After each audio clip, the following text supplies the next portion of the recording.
friends, how are you guys? Is everything fine? So once again welcome all of you to my YouTube channel Mr. English Classes.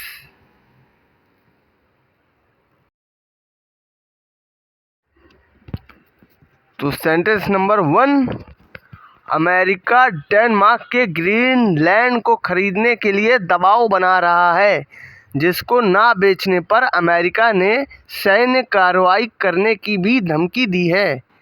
America is putting pressure on Denmark to buy Greenland and has also threatened to take military action if it is not sold. Next sentence. Sentence number 2. Ayush को उसके पिताजी ने आश्रम में भेज दिया है, जहां वो कुछ सांस्कृतिक कार्यों को सीखने का प्रयास कर सकेगा। Ayush has been sent to an ashram by his father, where he can try to learn some cultural activities. Ayush को उसके पिताजी ने आश्रम में भेज दिया है, जहां वो कुछ सांस्कृतिक कार्यों को सीखने का प्रयास कर सकेगा। Sentence number 3. पहले ज़माने में अंधेरा होने पर लालटेन से उजाला किया जाता था, जिसको जलाने के लिए मिट्टी के तेल का उपयोग होता था। इन earlier times when it got dark, people used lanterns to go light the place, which were lit using kerosene oil. पहले ज़माने में अंधेरा होने पर लालटेन से उजाला किया जाता था, जिसको जलाने के लिए मिट्टी के तेल का उपयोग होता था।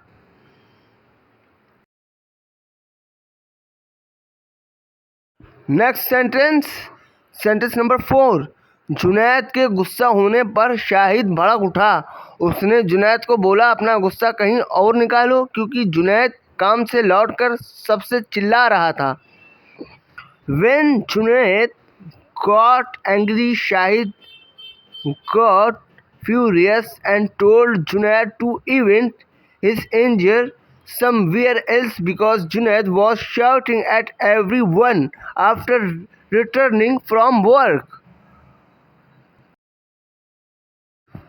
Sentence number 5. मोहन डॉक्टर को दिखाने उनके क्लिनिक गया था, जहां पर वो डॉक्टर को अपनी समस्या सही से बता नहीं पा रहा था।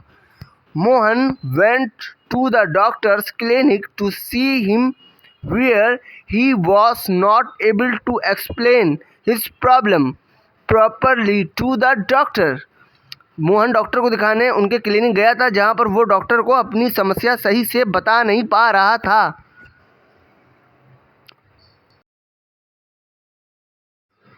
Sentence number 6. ब्रिटेन ने अपना एलिजाबेथ एयरक्राफ्ट कैरियर भारत को बेचने के लिए प्रस्तुत किया था, लेकिन भारत ने खरीदने से इनकार कर दिया था। Britain offered its Elizabeth aircraft carrier for sale to India, but India refused to buy it. Britain ने अपना एलिजाबेथ एयरक्राफ्ट कैरियर भारत को बेचने के लिए प्रस्तुत किया था, लेकिन भारत ने खरीदने से इनकार कर दिया था।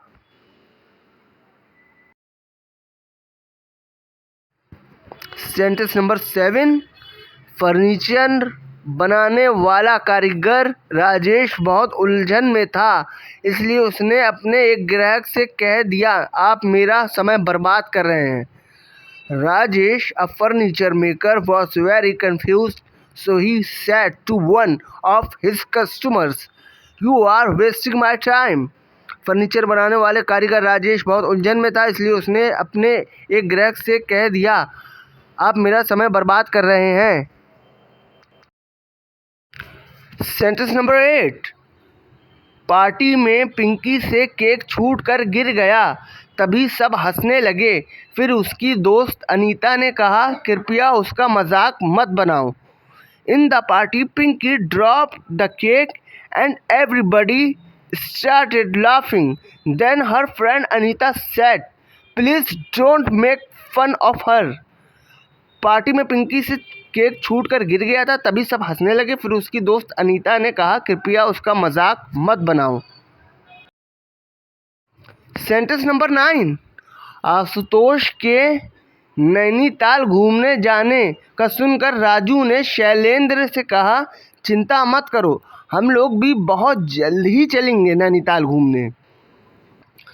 Hearing about Ashutosh going to Nainital, Raju told Shailendra, don't worry, we too will go to Nainital very soon. Ashutosh के नैनीताल घूमने जाने पर सुनकर राजू ने शैलेंद्र से कहा, चिंता मत करो, हम लोग भी बहुत जल्द ही चलेंगे नैनीताल घूमने। सेंटेंस नंबर 10, अदालत में अपराधी ने अपना स्वीकार किया जुर्म नकार दिया।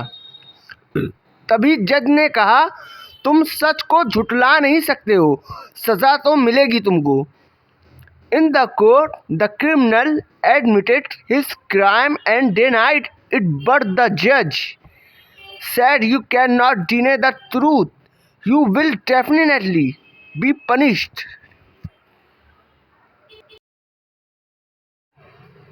I hope you guys liked my today's video very much. So friends, please allow me to see you in the next video.